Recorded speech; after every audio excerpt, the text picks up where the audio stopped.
Sweep, la parole est aux danseurs hip-hop.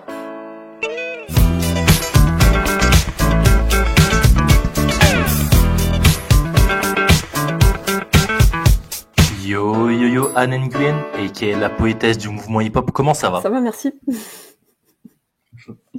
Cool. Avant de te poser la première question, Anne, je rappelle à tous ceux qui nous écoutent que le podcast il s'appelle Sweep, qu'il est disponible sur toutes les plateformes connues, donc Apple Podcast, Spotify, Deezer, YouTube. Et on est actuellement à la 3e saison, c'est la 3e année du podcast. Super. Je suis Noé, accompagné de Mathis. Et on est très content de te recevoir. Merci de nous dédier 1 heure de ton temps. Pour commencer, est-ce que tu peux te présenter, s'il te plaît? Donc, je suis Anne Nguyen. J'ai commencé par le break dans les années 90. Et du coup, on me connaissait sous le nom de Big Girl Anne dans les battles. J'ai fait pas mal de battles en solo et aussi en groupe, avec notamment le groupe Fasté et aussi Créteil Style Dave Dogs.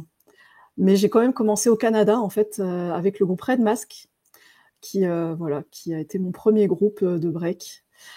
Avant de faire du break, j'ai fait pas mal de différentes choses avec le corps, notamment de la gymnastique en compétition, des arts martiaux, donc surtout capoeira et jiu-jitsu brésilien, que j'ai continué un petit peu aussi au début de ma pratique du break.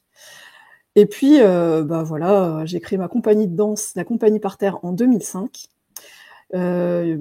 suite à un début de carrière comme interprète dans les compagnies à la fois hip-hop et contemporaines. Voilà. Je sais pas si vous entendez, pardon, mais quand ça fait bip, là, vous l'avez entendu ou pas? Ok, Non, pas pardon. du tout. Désolée, ça m'a gêné. Si vous voulez que je recommence, du coup, c'est comme vous voulez. Non, t'inquiète. continuer. Ok. Oui, voilà, en gros. Hein, donc voilà, j'ai créé la Compagnie par Terre en 2005. Suite à quelques années dans les compagnies, donc j'étais dans la compagnie Black Blamber pendant quelques années. J'ai aussi travaillé pour quelques chorégraphes contemporains, notamment Faustin Lignécoula, qui est un chorégraphe d'origine congolaise et qui m'a appris beaucoup de choses, qui m'a fait voyager au Congo. Et en fait, suite à mon premier voyage au Congo, c'est là que j'ai créé la Compagnie par Terre. Parce que j'avais vraiment envie de montrer certaines facettes du hip-hop, certaines facettes de la philosophie, de la culture hip-hop que je ne retrouvais pas dans le travail que je faisais moi-même en tant qu'interprète. Et donc j'ai vraiment eu besoin de ça. Mais ça a commencé par l'écriture, parce que au final, avant même de mettre en scène mon premier solo en 2005, j'avais déjà commencé à écrire un recueil de poèmes sur la danse qui s'appelle Le Manuel du guerrier de la ville. Et en fait, ce recueil, je l'ai commencé quand j'étais blessée. Je m'étais cassé la jambe suite à une vrille-coude ratée à Châtelet.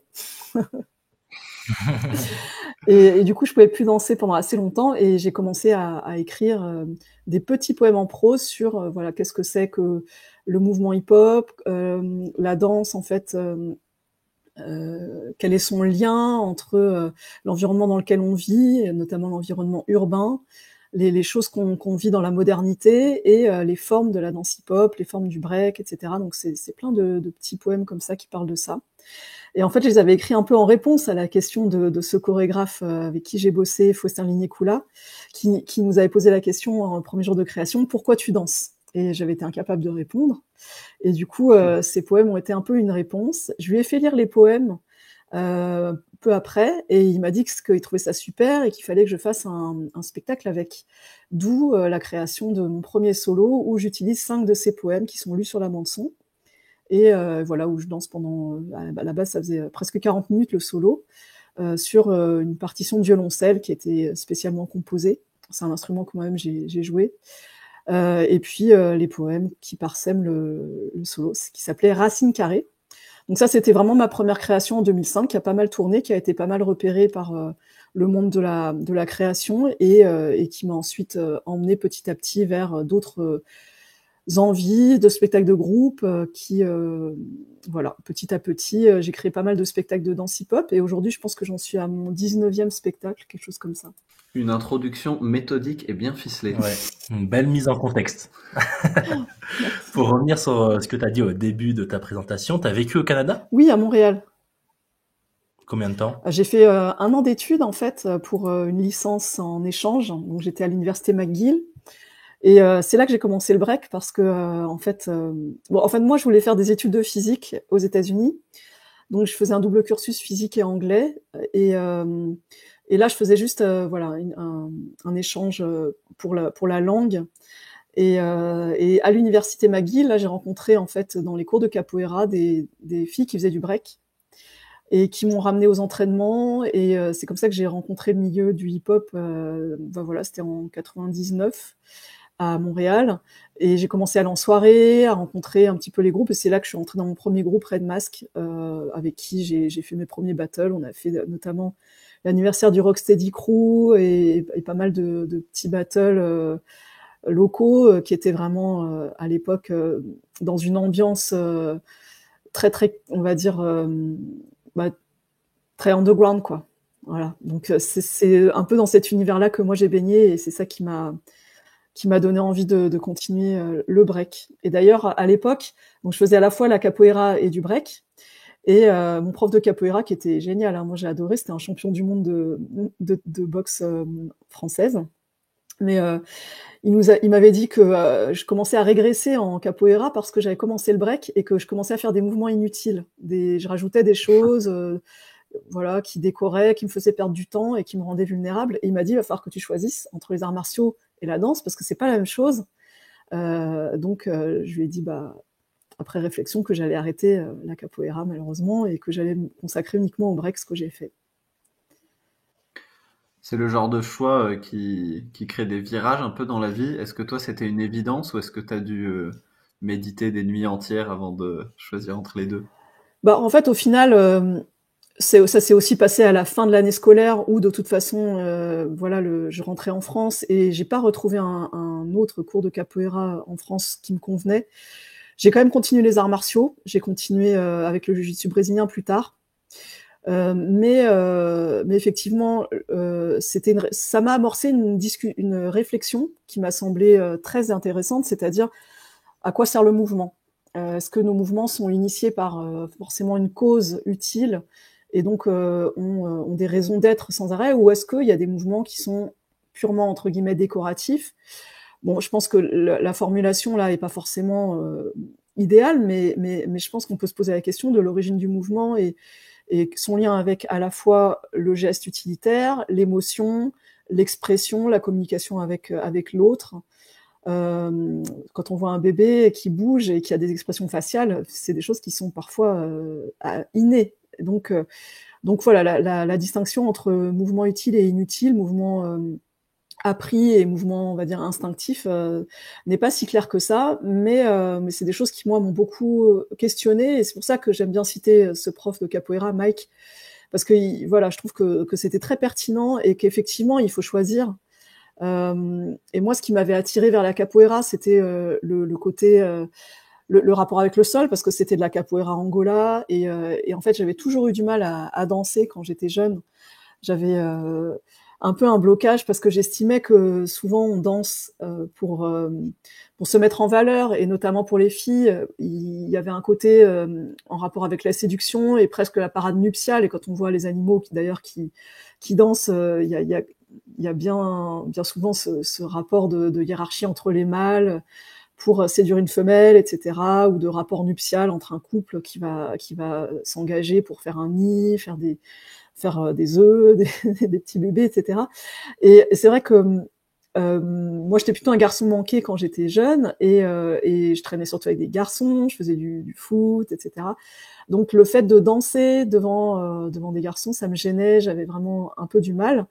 Et le fait de pouvoir en fait appréhender le mouvement par les arts martiaux, donc dans un cadre où il y avait un but, c'est-à-dire que fallait se battre, etc. Mais en même temps, il y avait dans la capoeira quelque chose de culturel. Il y avait le lien avec la musique, avec le chant, avec une certaine aussi culture qui est très très riche, hein, d'ailleurs. Ça m'a permis de progressivement aller vers ce relâchement en fait du corps qui permet de passer de quelque chose de compétitif et de très raisonné vers quelque chose de plus subtil, avec la malicia qu'on a en capoeira, donc le fait de cacher ses mouvements, le fait de travailler sur l'hypnose de l'adversaire, etc., qui finalement sont des choses qui pour moi ressemblent à la danse. Donc ça a été on va dire un stade entre la gym, le sport, les arts martiaux et la danse, qui finalement, pour moi, me permettait plus de liberté d'expression, plus d'épanouissement, et dans le lien avec la musique, je trouvais ça important de pouvoir lâcher prise sur l'environnement direct et de pouvoir entrer dans un état un petit peu d'hypnose avec la musique qui permet de projeter le corps dans des directions auxquelles on n'a pas forcément pensé, soi, ou que l'environnement nous a pas forcément dicté. C'est très intéressant ce que tu dis sur l'importance de trouver des raisons de se mettre en mouvement. Je pense que ça parle à beaucoup de danseurs, et notamment de danseurs hip-hop, dans une culture où on est quand même dans une culture où on se réunit pour faire des cyphers ou autres trucs festifs, mais où ça reste quand même une discipline individualiste, où où on va tout seul à l'entraînement pour développer son style personnel. Et où je pense que plus que dans plein d'autres disciplines physiques, dans les danses hip-hop et dans les danses en général, j'ai l'impression qu'on se confronte au quotidien à cette question de qu'est-ce qui me met en mouvement et pourquoi je continue d'aller dans cette salle à faire des mouvements absurdes, abstraits. Et je pense que beaucoup de gens arrêtent dans leur parcours parfois parce qu'ils ne trouvent plus de réponse à cette question-là. Et moi-même, je me rappelle avoir eu un prof qui un jour m'a demandé pourquoi est-ce que tu danses. Et comme toi, j'ai été bien incapable de répondre à la question de manière simple. Du coup, j'aimerais te poser 2 questions.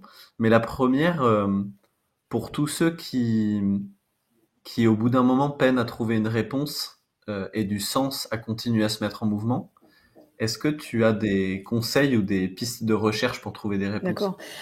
Le truc, c'est que parfois, la raison pour laquelle on commence la danse peut changer, ça peut évoluer. C'est pas parce qu'on a commencé la danse, par exemple, pour les filles, comme beaucoup de mes potes, que ça continue comme ça et qu'on découvre pas quelque chose qui va nous épanouir et faire qu'on dépasse cette première attirance et qu'on y trouve quelque chose de vital. Je pense que la question de trouver une raison, c'est peut-être pas non plus la question fondamentale, c'est finalement trouver un contexte à sa danse. Parce que là, tu parles des cyphers, tu parles de l'entraînement, et c'est vrai que quand on est tout seul, quand on n'a pas de gens avec qui danser, avec qui on peut renvoyer sa propre image et voilà, travailler sur la perception de son propre corps, du corps des autres, avoir des retours, ça peut être très difficile de continuer en tout cas à progresser. Par exemple, moi je me suis rendu compte que pour phaser, pour faire des coupoles ou des tours-têtes, j'avais pas trop envie de le faire toute seule, alors que je peux très bien dans mon salon danser toute seule pendant des heures sans avoir besoin qu'il y ait qui que ce soit. Après, il y a beaucoup de gens aussi qui dansent dans un contexte aujourd'hui, le contexte d'Instagram, le contexte de TikTok, etc. Donc les choses ont évolué et il y a aussi toute cette déformation de pourquoi on danse qui a été complètement instrumentalisée par ces applications qui rendent quelque part la danse captive et les individus captifs d'un espèce de système de récompense où voilà, on a la validation par les pairs grâce aux likes, aux commentaires, etc. et une illusion d'être connu, d'avoir travaillé, d'avoir une reconnaissance qui peut du jour au lendemain s'effacer et qui en fait n'a rien à voir avec, en tout cas, bien souvent les raisons pour lesquelles la plupart des personnes de notre génération, de ma génération ou de la vôtre ont commencé la danse, puisque ça n'existait pas. Donc qui peut dénaturer et qui peut donner un arrière-goût et donner envie d'arrêter, en fait, voilà, le fait aussi de sentir qu'on n'existe que quand on est sur les réseaux, puisqu'il y a plein de danseurs exceptionnels qui sont pas du tout sur les réseaux, mais comme du coup on parle pas d'eux, et que tout le business se fait sur les réseaux, etc. Je pense que ça éloigne énormément de très bons danseurs et danseuses de la danse en général, puisque la danse est devenue un espèce de circuit fermé qui cherche un petit peu ses employés sur les réseaux sociaux Et il y a une espèce de truc d'auto-validation des influenceurs qui se servent d'autres influenceurs pour gagner plus de parts de marché, etc. Et au final, on se rend compte qu'on travaille au service du privé, puisque finalement, les opportunités de carrière dans ce milieu-là, c'est travailler pour des marques, soit en étant ambassadeur, soit en faisant des pubs ou des photos, etc. Donc, pourquoi je danse ? Pourquoi on danse ? Je pense qu'effectivement, la question, elle est très importante. Mais je pense que la meilleure manière de répondre à ce problème, c'est pas de se lamenter sur l'existence des réseaux sociaux, etc., mais plutôt de créer des contextes propices à la danse. Et un contexte propice à la danse, ça peut être juste des gens dans une famille qui dansent ensemble, ça peut être un frère, une sœur, ça peut être un parent et un enfant, ça peut être des potes, et c'est un peu ça, à la base, l'idée des crews, dans les temps où le hip-hop était encore jeune à New York ou même en France.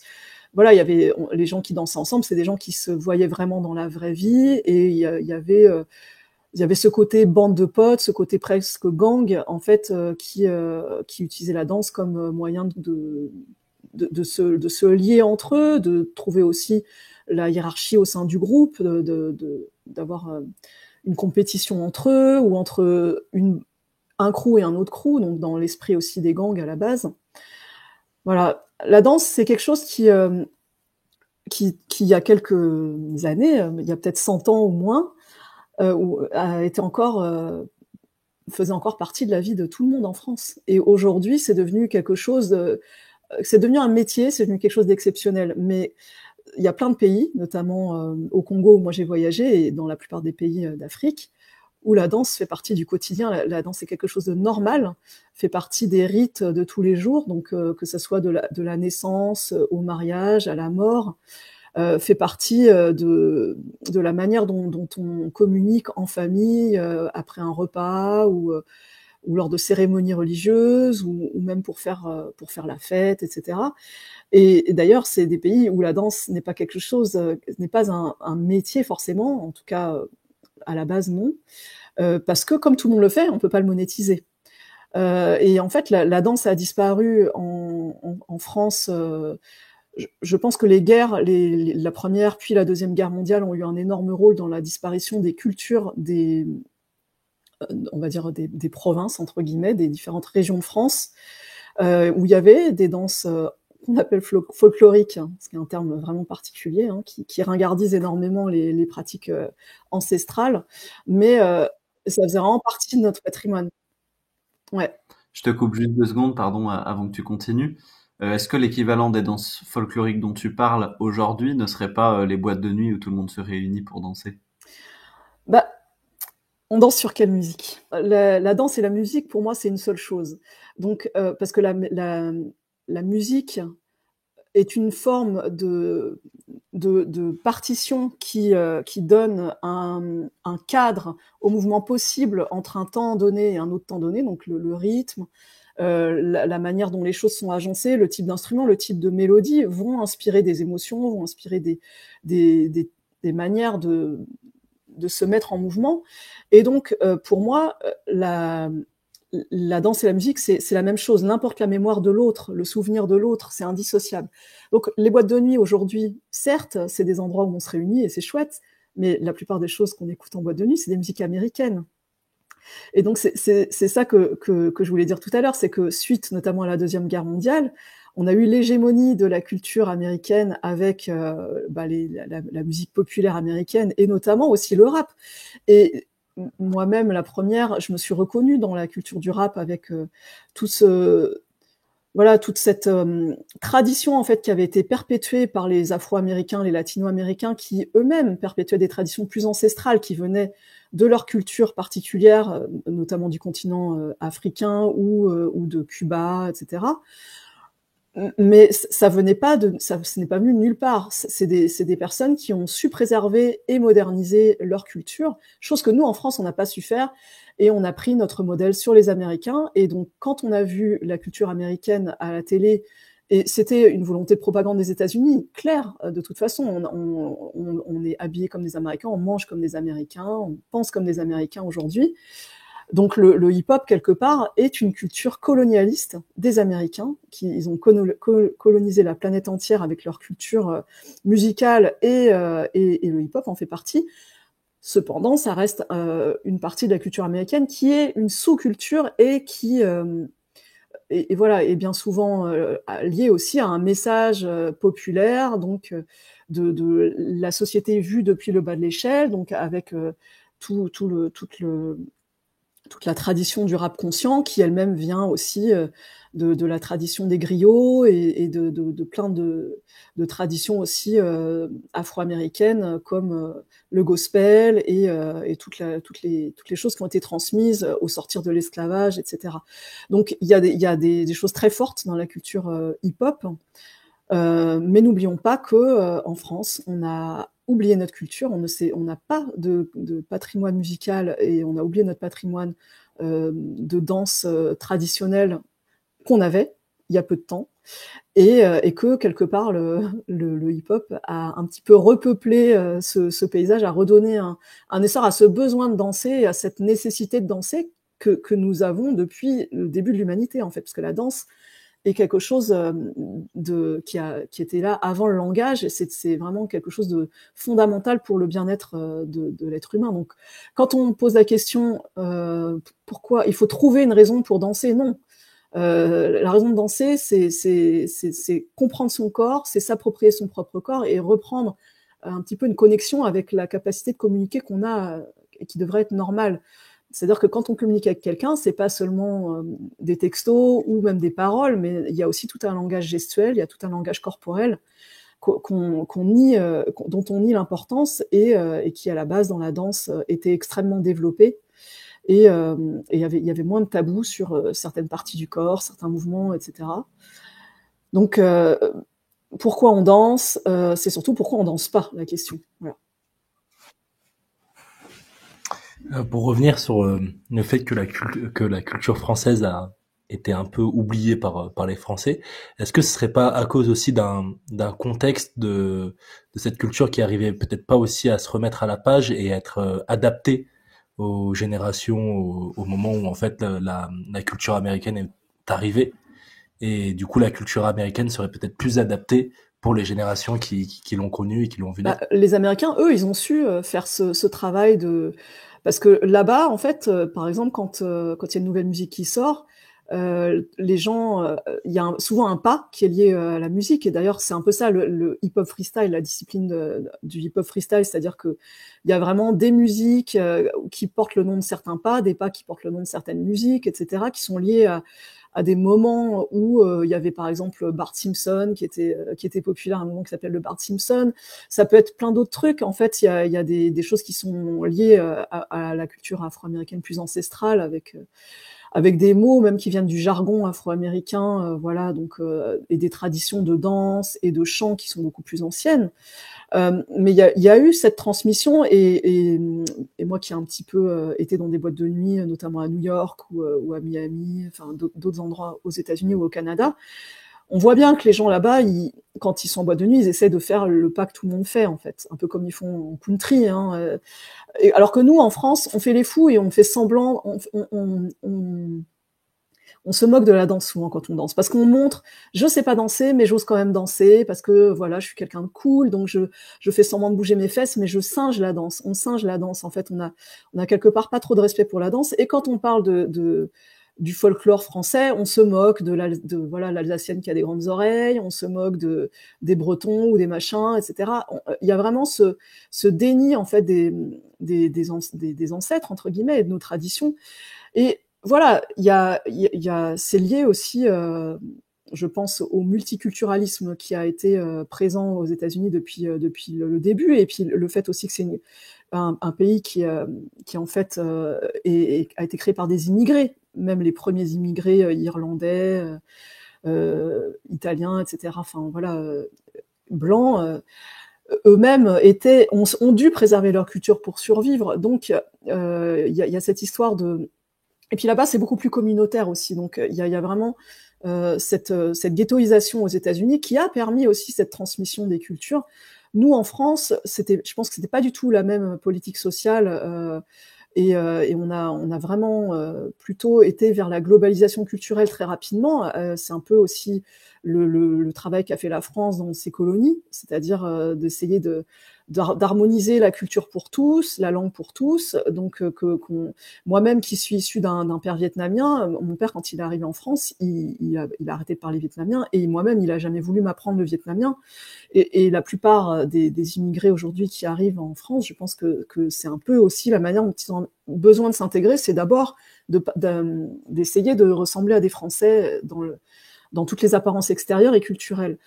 Après, il y a aussi le fait que faut pas oublier que quand il y a une guerre, souvent c'est les gens des régions qu'on envoie à la guerre, entre guillemets les paysans, les pauvres, et il y a plein de raisons politiques pour ça, notamment pour après leur voler leurs terres. Et c'est ces gens-là qui transmettaient les traditions. Donc, une fois qu'on n'a plus qu'une culture de personnes qui vivent dans les grandes villes et qui sont complètement coupées de leur passé, coupées même de leurs grands-parents ou de leurs parents, ou s'ils sont issus de l'immigration, coupées de leurs racines, comment on peut faire la transmission ? C'est très compliqué, et surtout à l'heure des médias de masse, etc.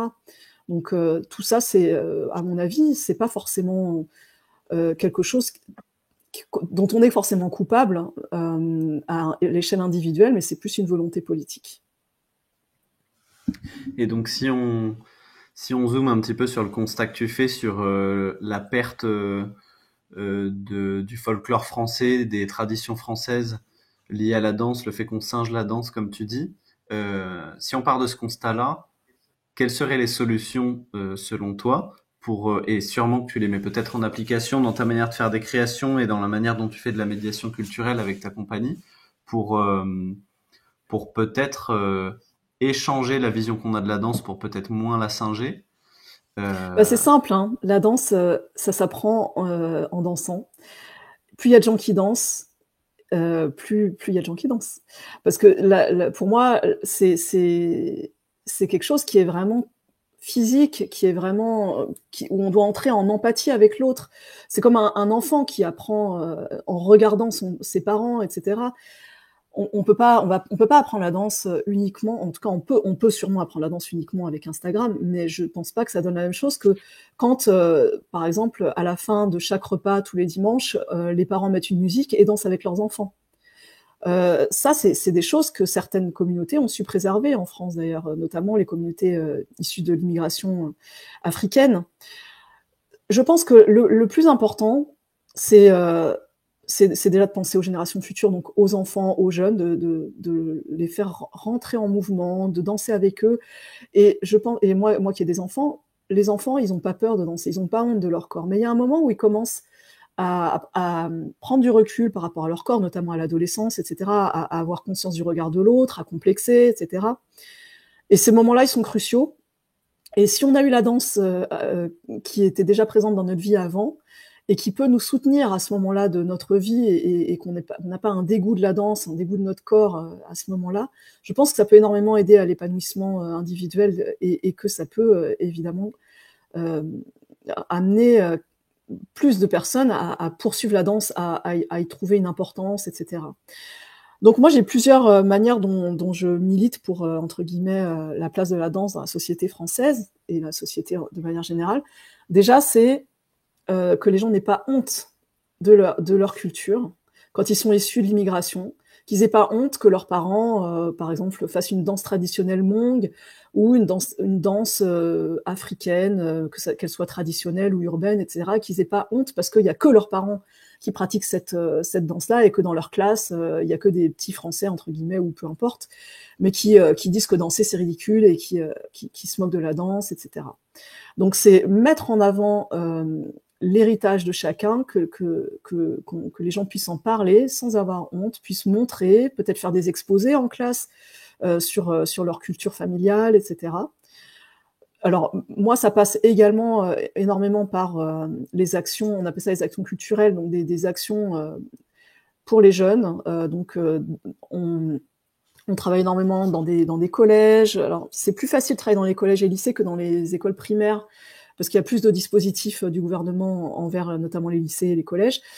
Mais je pense que la danse dans le cadre de l'école, c'est hyper important. Et donc, moi, ça fait longtemps que je milite pour le fait qu'il y ait de la danse au programme scolaire, que ça soit obligatoire, au moins une session d'EPS enfin, soit au sein de l'EPS, que ça soit une partie du programme d'EPS, ou soit que la danse et la musique fassent partie voilà, soit une discipline enseignée normalement dans le cursus scolaire dès le plus jeune âge. Parce que c'est un peu trop tard déjà quand on commence en 6e. Voilà. C'est important que les enfants qui sont hyper réceptifs à ça, on les coupe pas de ça et qu'après ils soient pas dans une optique de ah, bah non mais ça sert à rien ou bah j'ai honte parce qu'il y en a qui dansent mieux que moi parce que voilà bah évidemment c'est sûr que ceux qui dansent depuis toujours ils dansent mieux que ceux qui ont arrêté de danser ou qui ont honte de danser. Voilà, il y a tout ça et puis ça passe par voilà le fait de montrer de la danse et pas n'importe quelle danse quoi.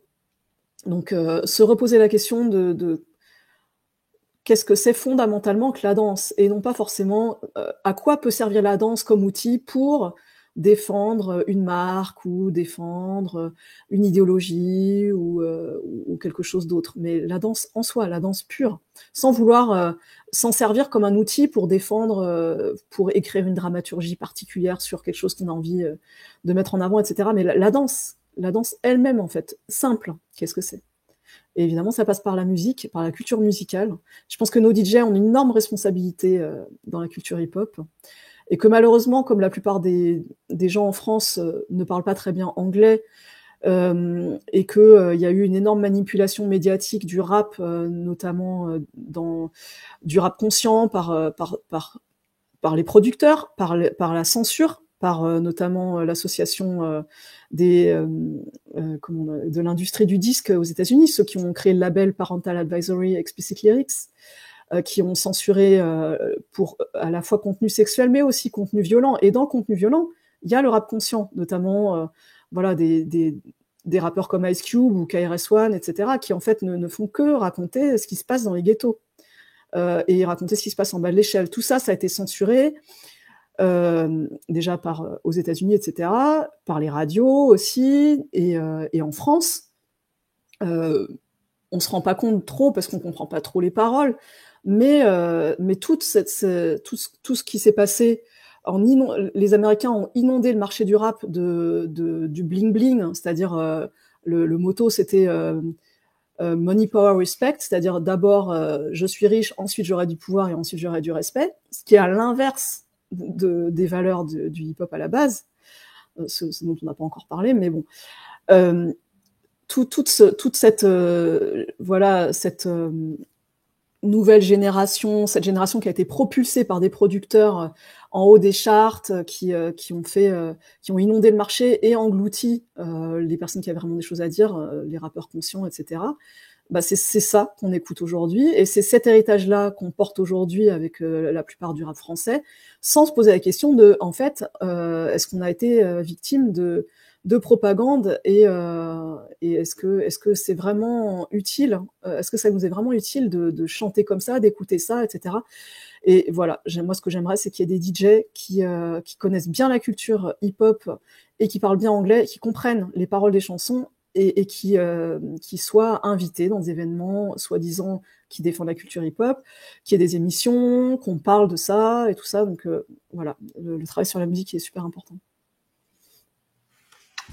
En faisant des recherches sur toi et en t'entendant parler, j'ai l'impression que tu fais quand même beaucoup d'actions de médiation culturelle. Ouais. Est-ce que déjà tu pourrais nous définir pour toi qu'est-ce que c'est que la médiation et quels sont les buts que tu essaies d'atteindre en faisant de la médiation voilà. Ouais, nous on utilise plutôt le terme d'action culturelle ou d'EAC, éducation artistique et culturelle. Ça c'est les mots du ministère, etc. En fait, donc moi, ma compagnie, elle est subventionnée par le ministère, par la région Île-de-France, par le département du Val-de-Marne, et je reçois aussi le soutien de partenaires des théâtres, de plusieurs théâtres que je connais, etc. Et en fait, quand on est subventionné par ces institutions, on a pour mission aussi de faire de l'éducation artistique et culturelle. Ça fait partie des choses des cases qu'on doit remplir pour pouvoir toucher l'argent qu'on touche. Voilà, et ce que je trouve très bien. Alors au départ, je le faisais voilà par réflexe parce que ça faisait partie des tâches à accomplir, et donc j'avais tendance à aller moi-même sensibiliser les gens, les jeunes à la danse, voilà, des choses qui sont super où on a des échanges avec les jeunes qui sont très enrichissants, mais souvent un peu courts. Parfois c'est 2 heures par-ci, parfois c'est voilà, donc on n'a pas forcément conscience des retombées, et on n'a pas, il n'y a pas forcément de suivi. On a par exemple des jeunes qui sûrement auraient aimé continuer la danse, mais qui après, derrière, ne savent pas où se retourner pour continuer la danse ou s'intéresser à la culture hip-hop, etc. Donc voilà, pendant de nombreuses années, je me suis pas posé trop la question. Et puis en 2019, j'ai eu une commande du Centre dramatique national de Sartrouville, qui fait de la création théâtrale et qui a un festival jeune public tous les 2 ans, Odyssée en Yvelines. Et dans ce cadre-là, ils m'ont demandé de créer une pièce pour les salles de classe qui devait jouer dans la salle de classe en collège. Est-ce que j'étais intéressée par ça? Je me suis dit que c'était un super challenge. Et donc j'ai relevé le défi et j'ai créé un spectacle de théâtre-danse. J'appelle ça théâtre-danse parce qu'il y a beaucoup de textes. Ça s'appelle Le procès de Goku, et c'est un spectacle d'1 heure qui se déroule en salle de classe. Donc on a joué surtout pour les 6e, 5e, même jusqu'à la 3e, et on a joué aussi pour des adultes et tout, hein. Mais donc c'est pendant l'heure de cours, et les élèves sont pas prévenus qu'on va rentrer dans leur classe. Donc en fait on faisait semblant que c'était un procès qui se passait vraiment sous leurs yeux. Donc il y a deux personnages, un juge et un danseur B-Boy Goku, qui est accusé d'avoir plagié un mouvement qui était déposé au code de la propriété intellectuelle. Donc les élèves, on leur dit qu'ils sont les jurés, et qu'à la fin ils doivent juger est-ce qu'il est innocent, est-ce qu'il est coupable. Et voilà, s'il est innocent, il va peut-être recevoir un super diplôme. Mais l'histoire ne s'arrête pas là. Il y a un battle et tout, donc c'est à la fois une joute verbale et gestuelle entre le juge qui représente voilà la norme, l'autorité, la rationalisation de la danse, etc., et Goku qui représente la créativité, la liberté d'expression, entre guillemets, voilà. Et donc ce spectacle a eu un super succès auprès des jeunes. Et ce qui est bien, c'est qu'on a après chaque séance, il y avait des discussions. Et donc j'ai vraiment compris à quel point ça avait été important pour les jeunes de voir ce spectacle, les questionnements qu'ils avaient. Et puis après, c'est moi qui ai commencé à leur poser des questions. Est-ce qu'ils dansent? Est-ce que leurs parents dansent? Et du coup, ça m'a permis de faire un peu une étude sur plein de classes, parce qu'on a joué en région parisienne, dans des banlieues. On a joué aussi, par exemple, dans le Nord, dans la région de Reims, dans des régions où c'était surtout des enfants d'agriculteurs. On a joué dans des régions hyper différentes avec des enfants issus de milieux sociaux hyper différents. Certains en difficulté scolaire, certains pas. Et ça m'a permis vraiment de faire un constat, et notamment le constat que ces pauvres jeunes, en fait, on les écoutait pas beaucoup, et que même si il y avait des volontés institutionnelles de leur proposer du contenu éducatif à travers des artistes qui viennent dans leur classe, qui font un petit spectacle de danse et qui repartent, il y avait mieux à faire. On pouvait construire des projets beaucoup plus d'ampleur, beaucoup plus avec beaucoup plus d'impact à long terme sur eux. Et c'est à partir de ça que j'ai commencé à réfléchir à toutes ces missions qu'on m'avait données en termes d'action obligatoires, entre guillemets, pour les scolaires ou pour les jeunes. Comment on pouvait les construire avec des vrais projets. Et donc là, j'ai construit notamment un projet l'année dernière avec la Seine-Saint-Denis, donc qui était subventionné par le département de la Seine-Saint-Denis, où on était en résidence in situ dans un collège à Saint-Denis qui s'appelle La Courtille, qui est un des collèges les plus en difficulté du département et donc de la région Île-de-France aussi, et où on a eu 3 classes de 6e et 5e, et pendant toute une année scolaire, j'ai plusieurs intervenants qui ont été donnés à la fois des cours de danse, mais aussi d'initiation à la logistique, à la communication, à plein de choses, parce que le but c'était qu'ils organisent leur propre battle dans leur salle dans leur gymnase à la fin de l'année. Et ce jour-là, ils ont accueilli les parents, ils avaient fait des affiches, ils ont animé au micro, etc. C'était magnifique parce qu'il y avait les parents, il y avait les profs et tout, et il y a vraiment des parents qui ont vu leurs enfants sous un autre jour, des profs aussi qui ont vu les jeunes sous un autre jour. Ça a créé des liens, ça a créé de la solidarité entre les classes puisque c'était un battle interclasse. Et voilà, ce type de projet, en fait, remplissait à la fois les missions de l'action culturelle et moi, remplissait aussi une volonté que j'avais de vraiment être au service des jeunes. Et c'est un projet qu'on va reproduire cette année à Noisiel, à la ferme du Buisson. Et je m'appuie sur un de mes collaborateurs proches, Didier Bocco, de l'association Fondamentale, pour ça. Et voilà, c'est vraiment des choses que moi je souhaite de plus en plus développer. Et c'est vrai que c'est arrivé un peu pendant le Covid aussi, et que on a bien vu pendant le Covid que les jeunes et les enfants étaient vraiment complètement délaissés, et que voilà, les adultes ne protègent pas beaucoup les enfants, et là l'idée c'était d'aller un peu à l'encontre de ça et de proposer des choses qui les aident à s'autonomiser, à entreprendre eux-mêmes et à devenir responsables. Ça me donne envie de te poser une question, et on en parlait juste avant avec Mathis.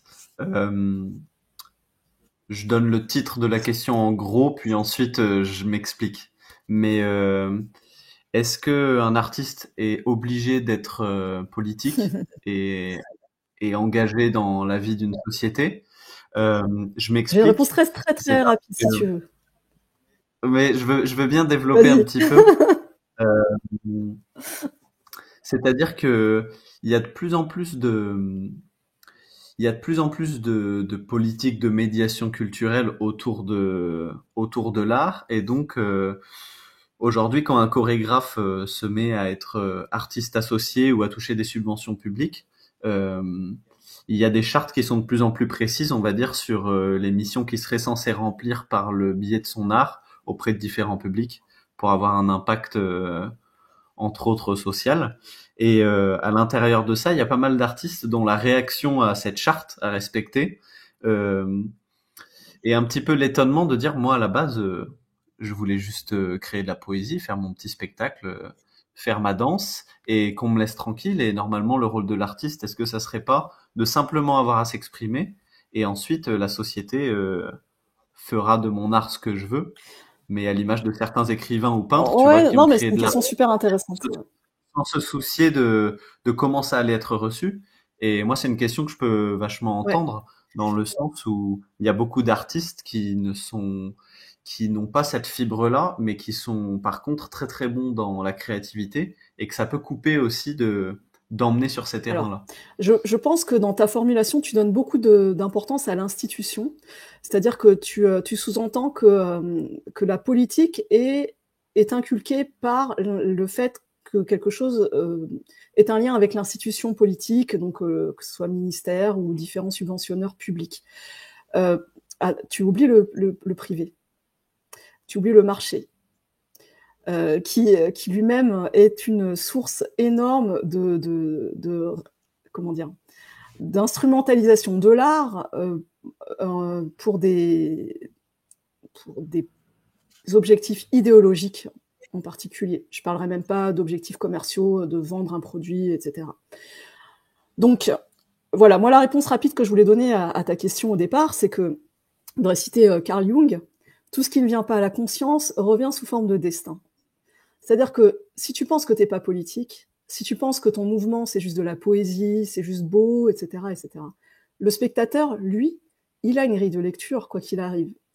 Que tu comprennes ou pas sa grille de lecture, lui, il va lire les choses à sa manière. Et donc, même quand tu penses que tu fais un spectacle qui n'a pas de propos, qui n'est pas politique, etc., on va en mettre un dessus. Parce que l'être humain est comme ça. On lit les choses, on interprète les choses. Je pense que penser que quand on agit, quand on fait un geste public, ça peut être neutre, c'est faux. Ça n'existe pas. Donc, alors, le problème, c'est que bien souvent, je trouve que les artistes qui veulent ne pas faire de politique, etc., finalement, vont très vite être récupérés par le marché. Et on peut parler de l'institution ou du privé, c'est pas important que ça soit l'un ou l'autre. et être instrumentalisés pour défendre des choses qu'ils ne comprennent même pas eux-mêmes. Je pourrais parler aujourd'hui de, par exemple, toute la propagande, le greenwashing, par exemple. Et encore là, je parle d'un truc qui est hyper... ça reste quelque chose dont on peut parler librement. On pourrait rentrer dans d'autres sujets, comme celui du racisme, ou celui du genre, des choses comme ça.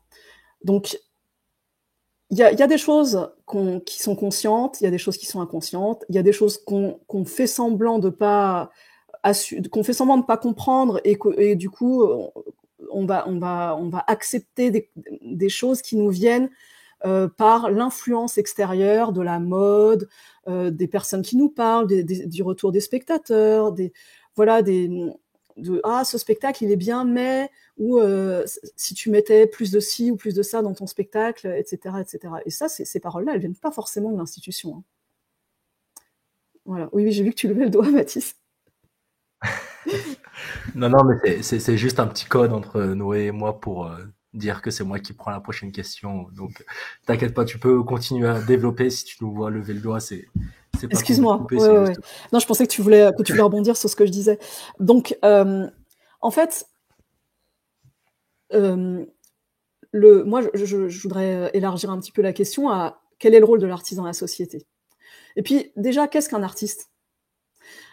Je pense qu'il y a pas mal de gens qui ont dit artistes qui pour moi, ne sont pas artistes. C'est pas parce qu'on a une certaine expertise dans un domaine esthétique qu'on est un artiste. On peut très bien avoir une expertise esthétique et travailler pour la publicité. Il y a énormément d'artistes de graffiti qui aujourd'hui travaillent pour la publicité. Il y a énormément de musiciens qui font des jingles, qui font des sonneries de téléphone, etc. Est-ce que on les considère encore comme des artistes ? Ces personnes-là, si ça se trouve, dans leur chambre, elles font des trucs super, mais c'est jamais sorti parce que voilà, il y a personne que ça intéresse. Et on utilise leur expertise à des fins commerciales et eux-mêmes ont besoin de vivre de ça, donc ils l'assument totalement. Et à la limite, moi j'aime quand les gens assument ce qu'ils font et disent où ils sont. Donc, qu'est-ce qu'un artiste ? Et en tout cas, si le rôle de l'artiste aujourd'hui, c'est d'être à la pointe de l'idéologie dominante et de toujours défendre le dernier truc à la mode, la dernière transgression, le dernier truc qui est nouveau parce que on n'y avait pas pensé avant. Ah oui, on n'avait pas pensé que on pouvait être comme ça, qu'il y avait tel ou tel préjugé dans la société, tel ou tel tabou qu'il fallait casser, etc. Vite, appelons les artistes et demandons-leur de casser tel tabou, d'inciter les gens à penser plus comme ci, à penser plus comme ça. Je ne sais pas si la personne qui se plie à tout ça, c'est un vrai artiste. Voilà, la frontière entre l'art et la propagande, elle est très mince. Je dis pas qu'il y a des gens qui ont fait de l'art toute leur vie ou de la propagande toute leur vie. Je pense que parfois on fait les deux, on alterne de l'un à l'autre sans se rendre compte, parfois sans se rendre compte, parfois de manière très consciente, parfois par opportunisme ou bien par idéologie. On est tous, on vit dans un monde où les médias dominent énormément, où les médias dominent aussi l'aspect marché. Donc, si quelqu'un va être censuré ou pas, si quelqu'un va fonctionner ou pas, vous le voyez bien, je pense, sur les réseaux sociaux. On pourrait parler de Kanye West, par exemple. Donc, en fait, est-ce que l'artiste doit absolument être à la pointe de ce que pense le monde ? Qu'est-ce que la pensée du monde ? Voilà, il y a plein d'artistes qui sont extrêmement, moi qui m'ont énormément influencé, qui ont énormément influencé le monde, qui sont morts inconnus, comme Kafka, comme Van Gogh. Est-ce qu'ils faisaient leur art pour être dans un musée ? Non. Alors aujourd'hui, il y a des écoles de chorégraphie, il y a des écoles de machin. Je sais pas, moi j'ai jamais voulu être chorégraphe. Je suis devenue chorégraphe un peu par nécessité. Mais si on se dit dès l'âge de, je sais pas, de 14-15 ans, moi je veux être chorégraphe, pourquoi ? Quel est le but ? Bon. Si tu veux être chorégraphe et que, je sais pas, par exemple, tu viens d'une culture où la danse est super importante et que ta culture a jamais été représentée sur les scènes des théâtres, etc., ouais, moi j'encouragerais, je pense que ça peut être super. Mais si tu veux être chorégraphe parce que tu veux être connu, et parce que tu as envie de faire un métier où tu te fais pas chier, entre guillemets, à faire des trucs désagréables et que tu penses que la danse c'est plus agréable qu'autre chose, il n'y a pas de problème, tu seras chorégraphe. Mais est-ce que tu es un artiste ? ça me, ça me soulève la question un peu de comment savoir si on a une pensée libre qui est détachée et des tendances et des impulsions politiques, etc. Et j'aimerais bien qu'on prenne un exemple concret pour pouvoir en parler. Et je sais que tu es en train d'être sur le projet de 2 créations à venir. Peut-être qu'on peut prendre un de tes projets à venir et le prendre comme exemple Ouais.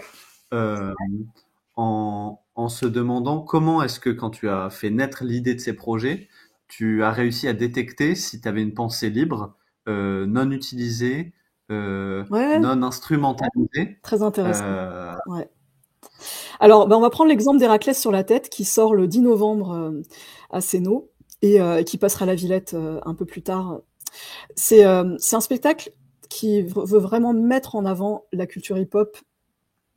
Et je l'avais créé, en fait, ça fait longtemps qu'il est un peu dans mon esprit, parce que je voulais vraiment donner mon avis sur l'arrivée du break aux Jeux Olympiques en 2024.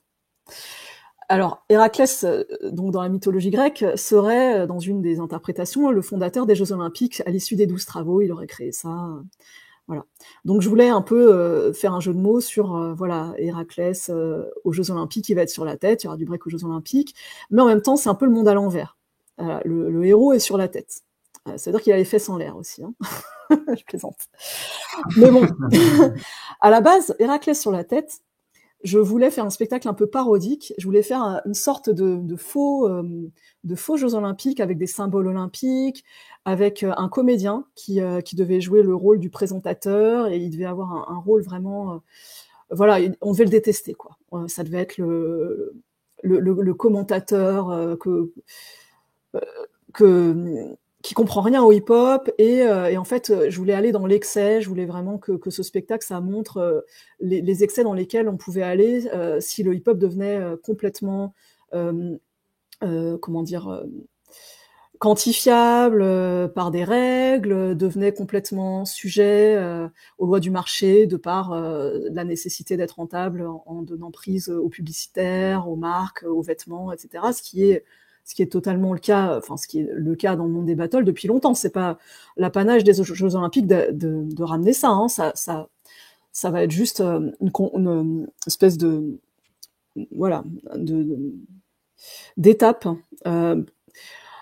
Donc c'était mon idée de base. On a commencé à travailler avec ce comédien qui était un super comédien d'ailleurs, avec qui j'avais travaillé sur le procès de Goku. Et puis, en fait, j'ai commencé à galérer parce que j'ai écrit, je pense j'ai dû écrire 3-4 versions du texte. Et en fait, à chaque fois, je me disais, mais pourquoi enfin, en fait, je ressentais que j'arrivais pas à faire passer l'idée de parodie, et que ça pouvait être pris au sérieux, tout ça.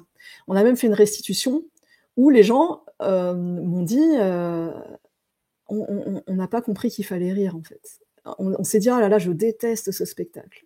C'est tout ce que j'aime pas du hip-hop. Je me suis dit, oulala. En fait, peut-être que moi, j'ai un degré d'ironie qui est un petit peu loin, mais c'est pas forcément le cas du public, et c'est ce qu'on disait tout à l'heure sur les grilles de lecture. Donc, j'ai décidé de faire marche arrière. Avec le comédien, on a décidé d'arrêter l'histoire, et j'ai décidé de faire un spectacle uniquement de danse, et de vraiment m'axer sur, au lieu de dénoncer ce que je voulais pas qu'il arrive avec la culture hip-hop, de dire ce que je voulais qu'on retienne de la culture hip-hop. Et là, avant que vous m'appeliez pour le podcast, j'étais en train de travailler sur la feuille de salle du spectacle, où il y a les noms des musiques. Donc j'utilise uniquement des musiques de rap américain, surtout du rap conscient. Donc on a du KRS-One, du Public Enemy, du Ice Cube, du Killer Mike. Voilà, on a énormément comme ça de repères que je donne aux gens, et c'est ce que j'ai déjà fait dans une création précédente, Underdogs, où j'ai fait la même chose avec la musique soul, qui est la source aussi du hip-hop, hein. Et en fait, j'essaie de donner des sources. Ce travail que je disais tout à l'heure, que j'aimerais bien que les DJ fassent, voilà, moi je le fais à travers les bandes son de mes spectacles actuels. Dans les spectacles précédents, j'ai beaucoup fait composer les musiques, parce que c'est aussi quelque chose qui me plaît, et que je trouve important aussi, qu'on arrive à rentrer dans un univers onirique, qu'on arrive à avoir sur la durée une vraie dramaturgie, une vraie symphonie de musique et de danse. Mais là, j'ai décidé, donc c'est vraiment là sur ces 2 dernières créations là, Underdogs et Héraclès sur la tête, j'ai décidé que ce patrimoine, en fait, qui est complètement oublié dans notre culture, ce patrimoine musical était important et que j'avais envie de montrer qu'on pouvait créer sur notre patrimoine, qu'il fallait être fier de notre patrimoine, comme ce que je disais tout à l'heure sur notre héritage.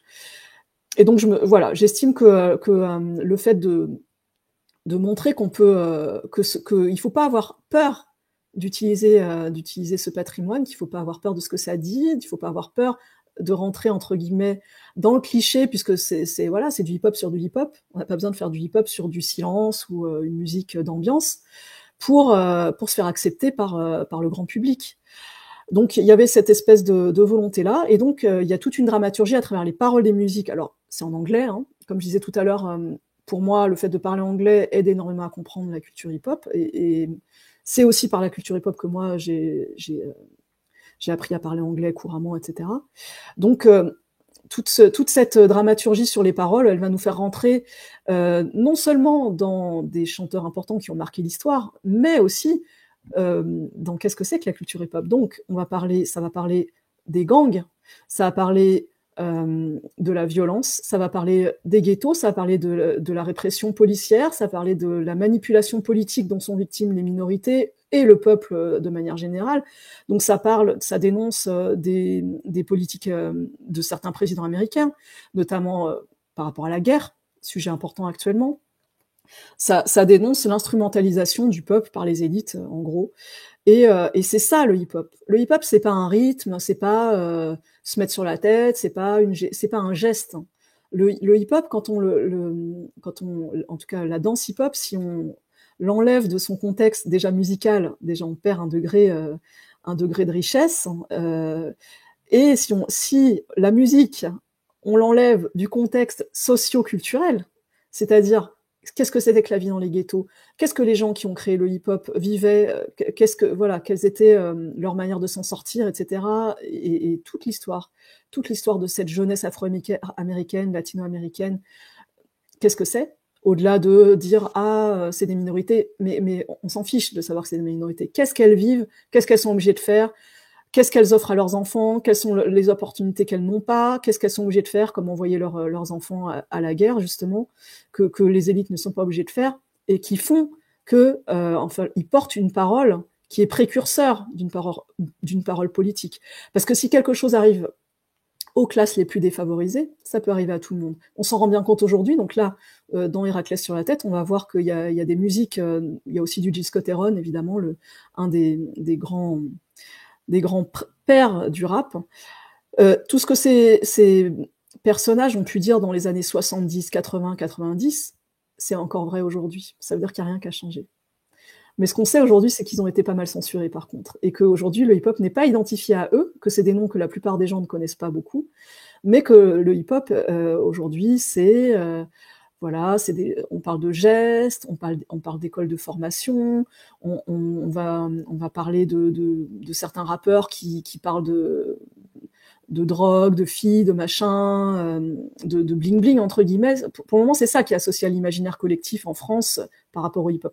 Donc voilà, pour répondre à ta question, j'aurais pu tomber dans le fait de montrer, de mettre en exergue le côté négatif, et je pense que la meilleure manière de transmettre et d'être utile, c'est de pas aller là-dedans, et de pas montrer pour montrer qu'on est le premier à montrer un truc nouveau, montrer par exemple, je sais pas, de la nudité, un truc comme ça. On peut faire de la nudité, mais il faut avoir un propos derrière. C'est pas pour dire, moi je l'ai fait parce que voilà, j'ose, pourquoi j'ose? Donc, c'est, pour moi, la transmission, c'est ne pas avoir peur du patrimoine, ne pas avoir peur de se reposer sur ce qui a été fait avant, et montrer le côté, entre guillemets, productif, je vais pas dire positif, parce que dans le hip-hop, il y a énormément de choses négatives qui sont décrites, hein. La culture le gangsta rap, c'est des réalités hyper violentes, mais qui ont le mérite d'être dites, parce que sinon, qui va le dire? Qui va dire comment ça se passe dans les ghettos, etc., si les gangsta rappers ne le font pas? Voilà, un petit peu ce que je donnerais comme indication aux personnes à qui le hip-hop tient à cœur et qui ont envie de mettre ça en avant. J'ai l'impression que tu es plutôt quand même une artiste, on va dire, engagée, qui soulève des sujets de société. Est-ce que l'artiste en tant qu'acteur politique, c'est une vision que tu avais de lui depuis que tu as commencé la danse, ou ça arrivait plus tard, peut-être quand tu es devenu chorégraphe? Et est-ce que c'est quelque chose aussi que tu as accepté dès que tu t'en es rendu compte ou pas?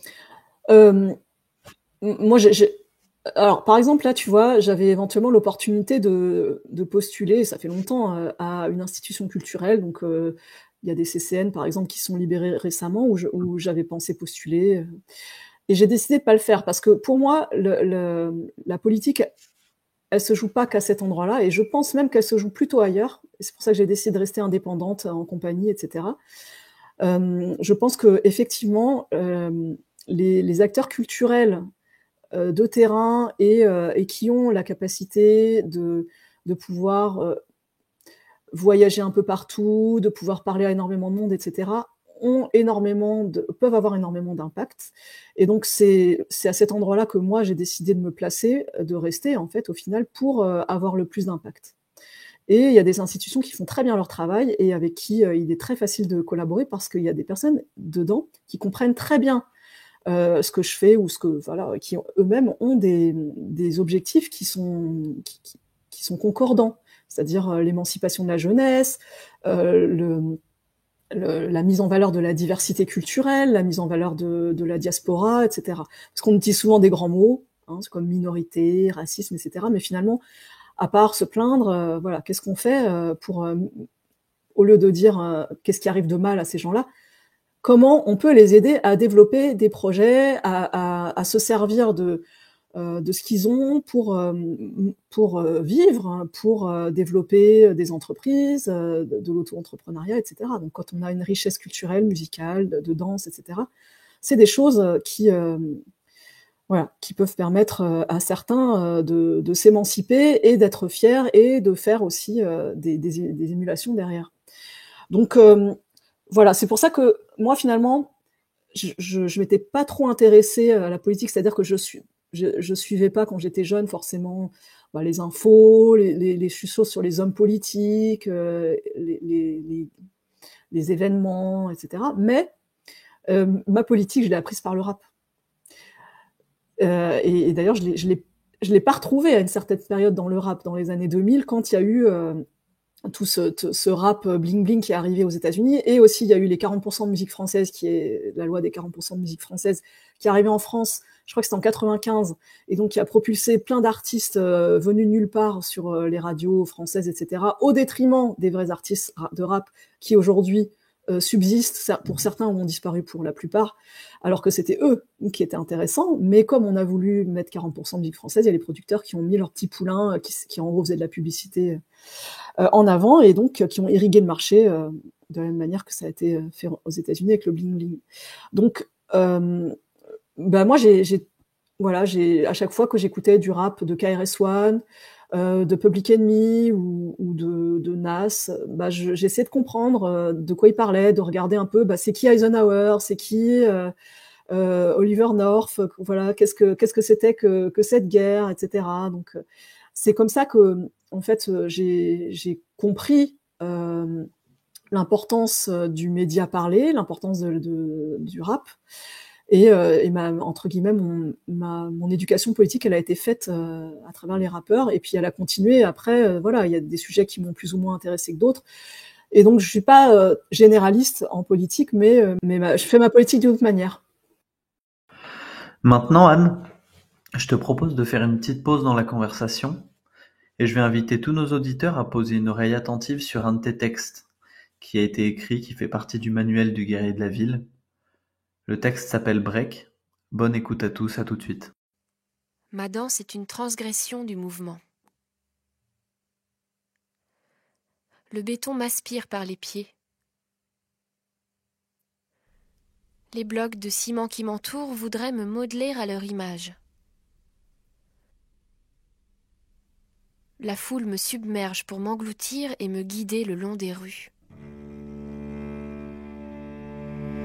Face à la marée des mouvements linéaires, je prends le contrôle de mon centre de gravité. Je plonge vers le bitume, sous la surface où les autres évoluent. Je trouve ma liberté dans l'espace réservé aux jambes et aux pieds. Je m'y plie pour me soustraire enfin aux lois qui régissent la surface.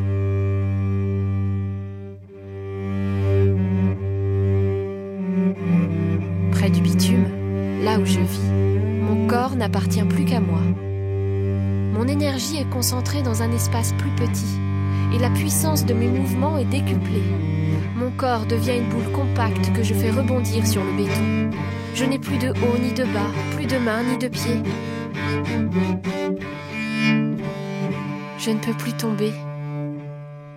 La chute devient un mode de déplacement maîtrisé. Je puise mon énergie sous la surface. Grâce à elle, je peux remonter sans être emporté par le courant. Anne, on arrive à la fin de cet épisode. C'est passé assez vite. Ouais. On a différents rituels dans le podcast Sweep. Un des rituels pour créer un lien entre les différents invités, c'est qu'on demande à l'invité précédent de poser une question pour l'invité suivant. Et donc juste avant toi, l'épisode qui vient de sortir juste avant toi, c'était Léo Walk, qui a une place très particulière dans notre communauté, et j'invite les gens qui ont soit des a priori, soit de la curiosité à aller écouter cet épisode où on a abordé la place très particulière qu'il a entre les gens du grand public et la communauté hip-hop. Et du coup, quand on lui a dit que c'était toi l'invité suivante, il a souri en disant qu'il avait un souvenir très particulier avec toi parce que quand il est allé s'entraîner dans une salle pour la première fois, il est entré et t'étais au milieu de la salle en train de tourner sur la tête et que c'est vraiment une des premières images impactantes qu'il a eues du hip-hop. Donc il voyait très bien qui t'étais. On lui a demandé tout d'abord de te décrire en 3 mots. Il t'a décrit par les mots humble, forte et réservée. Et ensuite, il a eu pour mission de te poser une question ou un sujet qu'on devait aborder avec toi. La question qu'il t'a posée, je pense qu'elle est très liée, lui, à son travail et à comment il peut aborder des créations. C'est une question précise qui est: est-ce que les relations amoureuses ont un impact dans tes créations? MDR. Pourquoi il me pose cette question? Ok, salut Léo. Ouais, donc c'était à Champigny. Ouais, je m'entraînais là-bas avec chez Didier justement dont j'ai parlé tout à l'heure, Didier Bocco. Et Léo, je pense qu'il vous en a parlé. Il prenait des cours avec Didier. En fait, pour moi, la danse c'est l'art de la rencontre. Comme je disais tout à l'heure, la danse c'est vraiment, il y a des choses qui sont vraiment innées chez le nourrisson, des expressions faciales, des mouvements, des choses qu'on hérite de milliers d'années d'évolution du corps humain, et de la manière d'exprimer les émotions, les besoins, les urgences, etc., à travers le corps, les expressions. Et pour moi, en tout cas, moi quand je chorégraphie, j'ai besoin d'aimer les interprètes que j'ai en face de moi sur scène. Si j'arrive pas à avoir cette ouverture d'esprit, cette espèce d'empathie totale qu'on peut appeler l'amour d'une certaine manière, j'arrive pas à les mettre en valeur.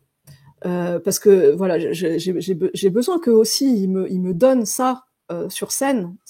Voilà, c'est peut-être pas ce que tout le monde fait, mais moi j'ai besoin que les gens soient sous leur meilleur jour sur scène. Parfois ça va aussi dans le côté dark entre guillemets, hein, mais en tout cas il faut qu'ils aient cette espèce d'ouverture de cœur qui leur permet de s'exprimer pleinement. Et c'est que à travers le regard d'amour qu'on peut, à mon avis, arriver à faire ressortir ça chez les gens. Et donc, je pense aussi d'ailleurs qu'un danseur, quand il danse, il se livre vraiment beaucoup. Et qu'il doit rentrer dans cet état, cette espèce d'état d'amour collectif qu'on peut retrouver dans un cypher bienveillant, par exemple. Enfin, bienveillant dans le sens où il peut y avoir de la compétition et tout ça, mais c'est quand même au service de chacun. Voilà.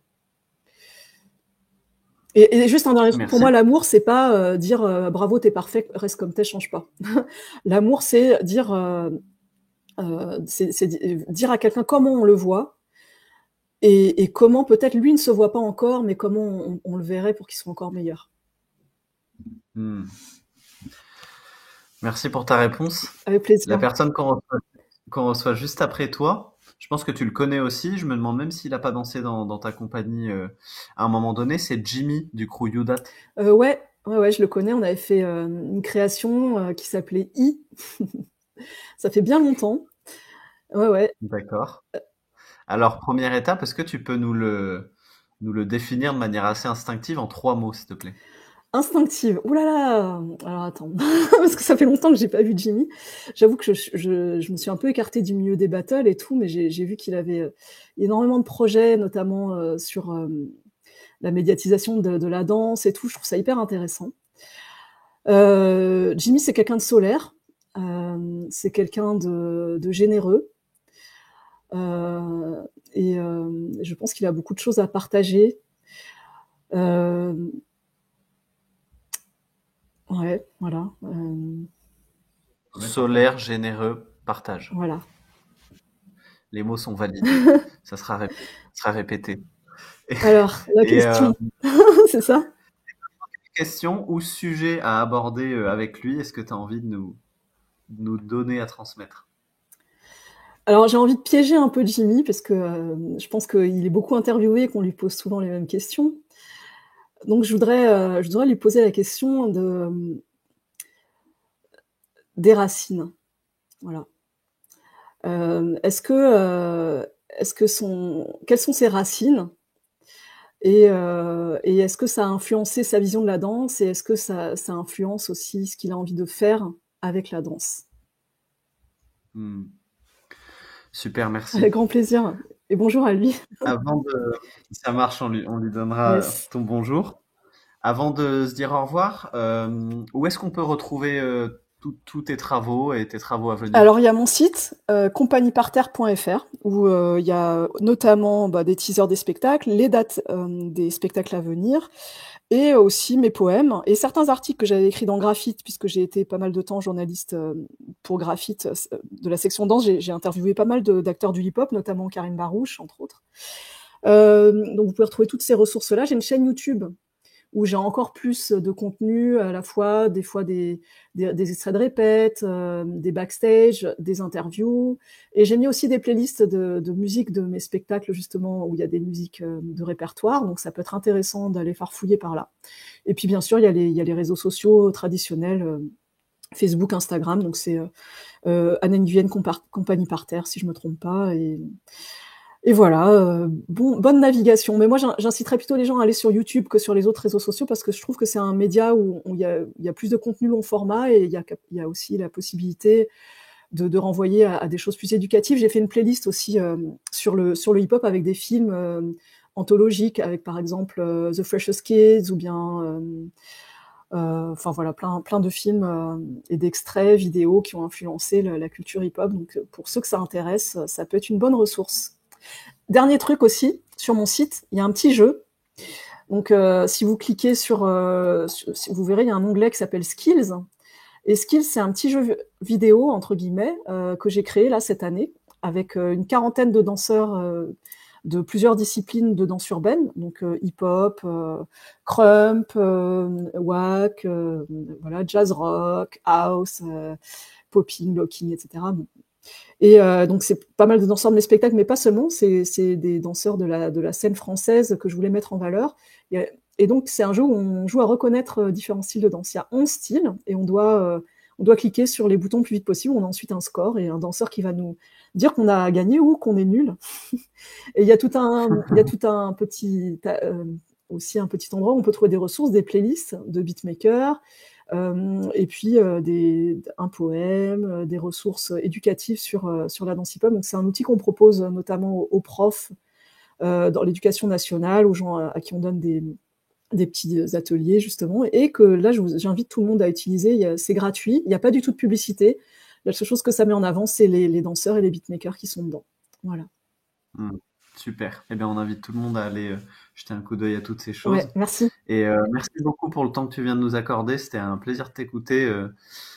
Ça fait du bien d'avoir un acteur si important dans la culture hip-hop en France qui a une pensée structurée à ce point-là et qui permet de la diffuser. Donc, merci beaucoup. Avec plaisir. Moi, je suis ravie que vous ayez voilà, que vous ayez perçu ça et j'espère que justement vous allez trouver d'autres personnes qui ont des choses à partager. C'est pas forcément les gens les plus connus qu'il faut interviewer, mais je pense qu'il y a énormément de gens intéressants. Voilà. Bonne continuation à vous et merci pour votre confiance. Merci à toi, Anne. À bientôt. À bientôt, bye. À la prochaine.